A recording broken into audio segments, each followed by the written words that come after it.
Revista Venevisión, líder en opinión, por tu canal independiente, Venevisión. Muchísimas gracias por acompañarnos en Entrevista Venevisión. Ya estamos listos para iniciar nuestra conversación con Enrique Tineo. Él es abogado constitucionalista. Gracias por acompañarnos. Gracias, Enrique, un placer. Es muy interesante su visita para hacer una interpretación de todo lo que está ocurriendo en el Parlamento venezolano, que hoy da una señal muy importante. Ya se lo anotan como el primer milagro del Papa Francisco, que es que se aprobó un acuerdo por unanimidad del Parlamento para tratar de avanzar en este exhorto que ha hecho el Papa Francisco acerca de la necesidad de diálogo y reconciliación nacional. A propósito de todo lo que ha sido el desempeño del Parlamento, ha habido como lo que muchos han catalogado un conflicto de poderes entre el desarrollo de lo que está haciendo el Parlamento, las observaciones que ha puesto el Ejecutivo, y una figura muy importante ha sido el rol del Tribunal Supremo de Justicia. Se ha hablado mucho de la alcabala de lo constitucional cuando se hacen cuando se promulgan las leyes. Yo quisiera saber, a la luz de un constitucionalista, ¿cómo se observa este panorama? Primero que nada, aplaudir y darle bienvenida a la actitud de diálogo. Muy importante. Y sobre todo, cuidar el lenguaje. Recuerda que tenemos un presidente de la Asamblea Nacional que llamó a los magistrados de la Sala Constitucional los malandros. Eso es grave en una democracia, porque la democracia se fundamenta, entre otros aspectos, hacia el respeto que debe haber entre los ciudadanos y más aún entre los poderes. Si como ciudadano tú observas a un representante de un poder atacar de esa manera a los representantes de ese poder, el coeficiente de juridicidad, es decir, la creencia en la ley, la creencia en la decencia disminuye. Así que debemos aplaudir pues esa medida. Y fíjate, y debemos aprender del pasado. Nosotros tuvimos una Corte Suprema de Justicia que durante 40 años avaló la suspensión de las garantías constitucionales y avaló una ley medieval como la ley de vagos y maleantes. Y usted huyó todo, ninguno escuchó de llamar a los magistrados de esa Corte Suprema de Justicia malandros. Es muy importante ese señalamiento que usted hace y es una observación pertinente para todos los actores de la política que utilizan la violencia simbólica a través del lenguaje, que ya ha trasladado a otros niveles a la violencia física, y lo hemos podido vivir como una parte muy crítica de nuestra sociedad actualmente, los niveles de violencia que no solamente están en el lenguaje.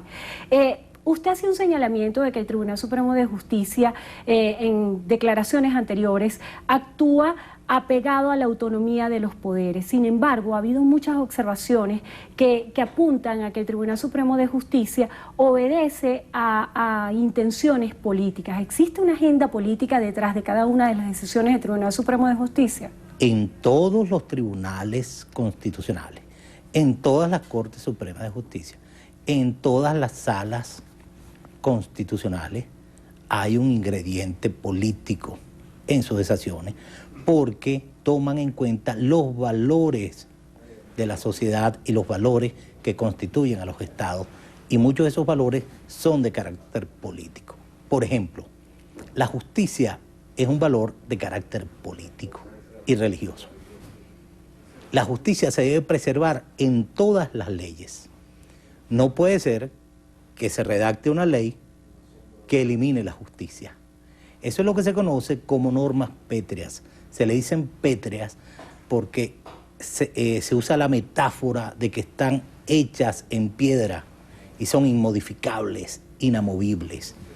No se puede concebir, por ejemplo, una constitución que en vez de decir que el valor fundamental, que uno de sus valores fundamentales es la libertad, y vamos a concebir una constitución que diga, por ejemplo, que el valor fundamental, en vez de ser la libertad, es la esclavitud. Y eso está sucediendo con varios proyectos de ley de la actual Asamblea Nacional. La Asamblea Nacional ha planteado la necesidad de modificar la ley del Tribunal Supremo de Justicia y se ha propuesto ampliar el número de magistrados. Ya esto fue aprobado en primera discusión. En este sentido, ¿considera que la orientación es válida por parte de la Asamblea Nacional, que siempre dicen y argumentan que están actuando en función del ejercicio de lo que establece la Constitución Nacional? No es válida, no es legítima y no es constitucional. Yo me tomé la tarea de revisar mis escritos, mis papeles de estudio y conseguí, me voy a permitir, Andrina, mostrarle al público, conseguí esta acta de sesión de la plenaria del Tribunal Supremo de Justicia del 21 de enero del 2003. Se lo voy a mostrar al público. Aquí se puede ver cómo el ex magistrado Rondón Haas, en esa fecha que les acabo de nombrar, expresó que la iniciativa legislativa para la ley orgánica del Tribunal Supremo de Justicia debe partir del Tribunal Supremo de Justicia. Aquí lo podemos leer. No sé si lo están leyendo. Sí, ahí está. Oh, ahí está muy bien.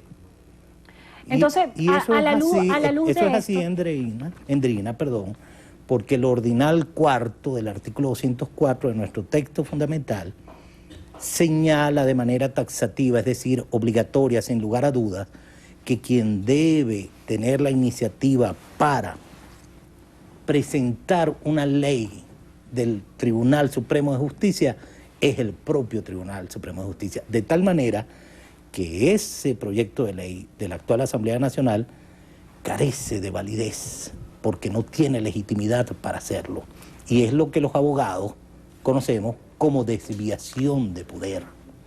Y eso está previsto también constitucionalmente en el artículo 139, que decreta por anticipación la nulidad de cualquier actuación de los órganos del poder público que sean contrarios a nuestro texto fundamental.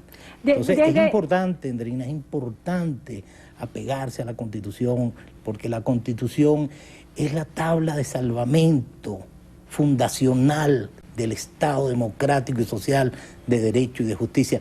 No puedes obtener logros políticos eliminando, conculcando, destrozando los valores democráticos, porque vas a tener un logro político, pero no vas a tener Estado. Vas a tener lo que se conoce en vocabulario de Boaventura dos Santos, vas a tener una democracia de baja intensidad, un retroceso, una involución civilizatoria y democrática.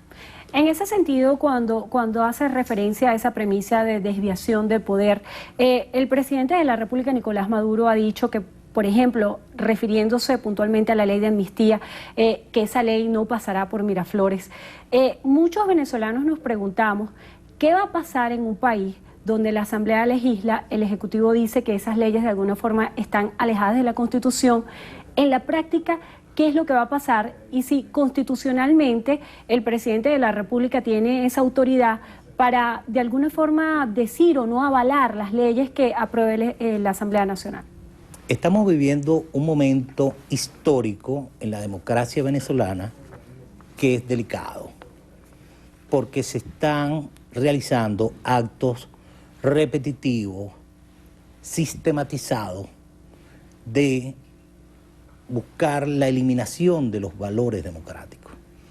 Hay que hacer una labor educadora hacia la sociedad, hacia la comunidad, hacia el pueblo, y recordarle que desde el siglo XVIII está prevista la división de poderes como mecanismo de balance y de armonía en las sociedades y en los estados. Armonía y balance democrático. Cualquiera que escucha decir que un presidente no está de acuerdo con una ley dictada por la Asamblea Nacional, pareciera que está hablando de un presidente que tiene un capricho. No, es una facultad constitucional de balance, de armonía, de división de poderes, es decir, de democracia pura, en esencia, porque si fuese así, no habría necesidad de un Tribunal Supremo de Justicia. Sencillamente, tenemos una Asamblea Nacional que dicta las leyes que ella quiera, que ella considera que deben ser, y nadie, absolutamente nadie, puede revisarlas y sencillamente con una venda en los ojos debemos acatarla. Pero ¿qué pasaría si es una ley injusta? Si es una ley irracional, si es una ley insoportablemente injusta. Te voy a contar una historia terrible de la humanidad.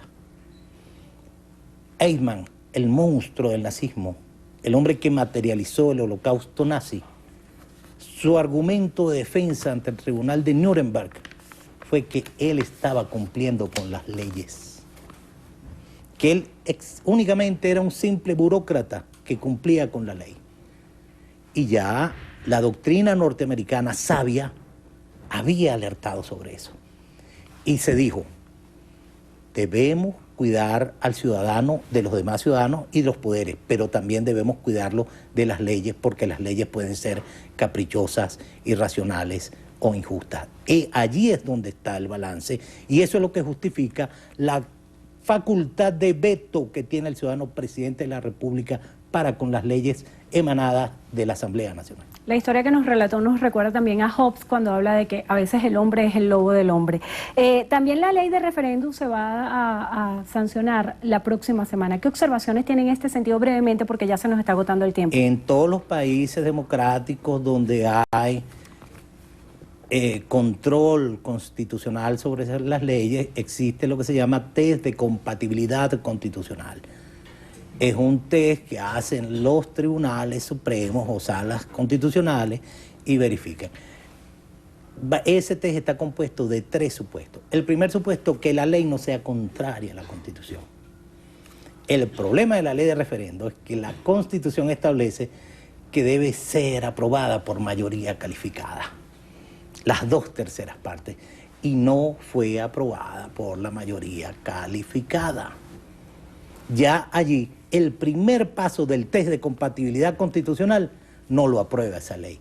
Y de seguro, en cualquier tribunal constitucional del mundo, ese proyecto no pasaría, no aprobaría el test de compatibilidad constitucional.